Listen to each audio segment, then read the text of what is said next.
अब हम बात करेंगे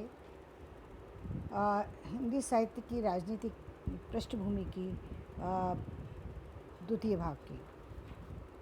तैमूर आक्रमण के बाद सुल्तान महमूद तुगलक दिल्ली से भाग गया। जब तक वह वापस दिल्ली लौटा तब तक दिल्ली के आसपास की कई स्थानीय शासकों और जमींदारों ने स्वयं को स्वतंत्र घोषित कर दिया। दिल्ली सल्तनत के पतन के बाद शर्की सुल्तानों ने एक बड़े भूखंड पर कानून और व्यवस्था को बनाए रखा। इस बीच कुछ समय के लिए दिल्ली पर सैयद वंश का और 1451 में अफगान सरदार बहलोल लोदी का शासन स्थापित हुआ। अफगानों की मदद से बहलोल ने शर्कियों को हटा दिया। इस तरह उत्तर भारत में अफगानों का वर्चस्व कायम हुआ। सबसे महत्वपूर्ण लोदी सुल्तान सिकंदर लोदी 1489 से लेकर के 1517 ईस्वी तक था।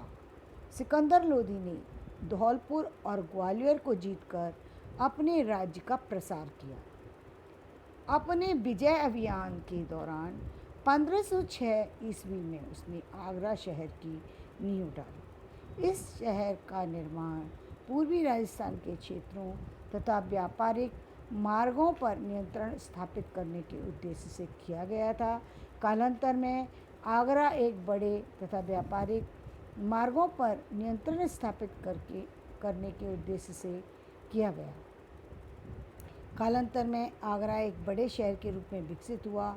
आगे चलकर आगरा लोदियों की दूसरी राजधानी भी बनी। 1517 ईस्वी में सिकंदर लोदी की मृत्यु के बाद इब्राहिम लोदी गद्दी पर बैठा। इब्राहिम के विशाल साम्राज्य स्थापित करने के प्रयत्न में अफगान और राजपूत दोनों उसके दुश्मन बन गए। इस कारण दौलत खां लोदी और राणा सांगा के निमंत्रण पर बाबर भारत की ओर आया। 1525 ईस्वी में जब बाबर पेशावर में था, उसे खबर मिली कि दौलत खां लोदी ने अपना पलड़ा बदल दिया। तब बाबर और दौलत खां के बीच युद्ध हुआ। दौलत खां पराजित हुआ और पंजाब पर बाबर खां का अधिकार हो गया। पंजाब पर विजय प्राप्त करने के बाद 20 अप्रैल 1526 ईस्वी में बाबर की इब्राहिम लोदी से पानीपत की ऐतिहासिक लड़ाई हुई। इब्राहिम लोदी मारा गया। इस तरह अगला युद्ध राणा सांगा के साथ 1527 ईस्वी में खंडवा में हुआ। सांगा की पराजित हुआ। उसकी मृत्यु के साथ ही बाबर के साम्राज्य का विस्तार राजस्थान तक हो गया। उसने ग्वालियर, धौलपुर, अलवर आदि पर कब्जा कर लिया। मुगल साम्राज्य का विस्तार किया। आगरा से काबुल जाते समय लाहौर में बाबर की मृत्यु हो गई। तब 1530 में हुमायूं बाबर का उत्तराधिकारी बना। हुमायूं ने आरंभ में कई युद्धों में सफलता प्राप्त की, लेकिन कालांतर में अपने अधीनस्थ अफगान सरदार शेर खां से पराजित हुआ। कई युद्धों के बाद अंततः हुमायूं को शेर खां ने दिल्ली के शासन से अपदस्थ कर दिया। दिल्ली की गद्दी पर बैठते ही उसने अपना नाम शेर शाह रख लिया। वह एक कुशल योद्धा और शासक रहा। शेर शाह का शासन 1555 ईस्वी तक रहा। उसने न सिर्फ अपने साम्राज्य का विस्तार पूरे भारत में किया, अपितु कुशल प्रशासन और केंद्रीकरण के परिणाम स्वरूप व्यापार को भी बढ़ाया। शेर शाह के आकस्मिक निधन के बाद 1555 ईस्वी में हुमायूं दिल्ली पर फिर से अधिकार करने में सफल हुआ, लेकिन कुछ ही दिनों में हुमायूं का निधन 1556 ईस्वी में हो गया। 1556 ईस्वी में 13 वर्ष की छोटी अवस्था में अकबर को गद्दी मिली। अकबर के उस्ताद और हुमायूं के स्वामी भक्त और योग्य अधिकारी बैरम खान ने कठिन परिस्थिति का कुशलता और धैर्य से सामना किया।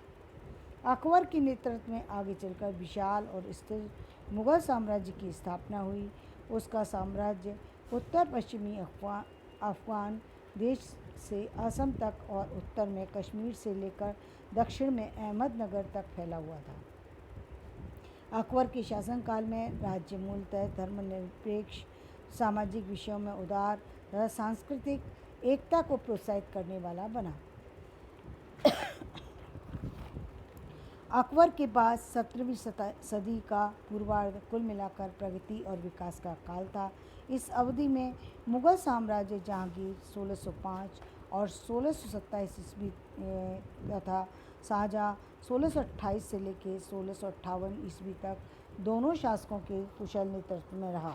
इन शासकों ने अकबर द्वारा विकसित प्रशासनिक व्यवस्था का और भी अधिक प्रसार किया। शाहजहाँ के अंत के साथ ही हिंदी साहित्य के भक्ति काल की भी समाप्ति हो गई। इसके बाद हिंदी साहित्य के इतिहास में रीतिकाल का दौर शुरू हो गया।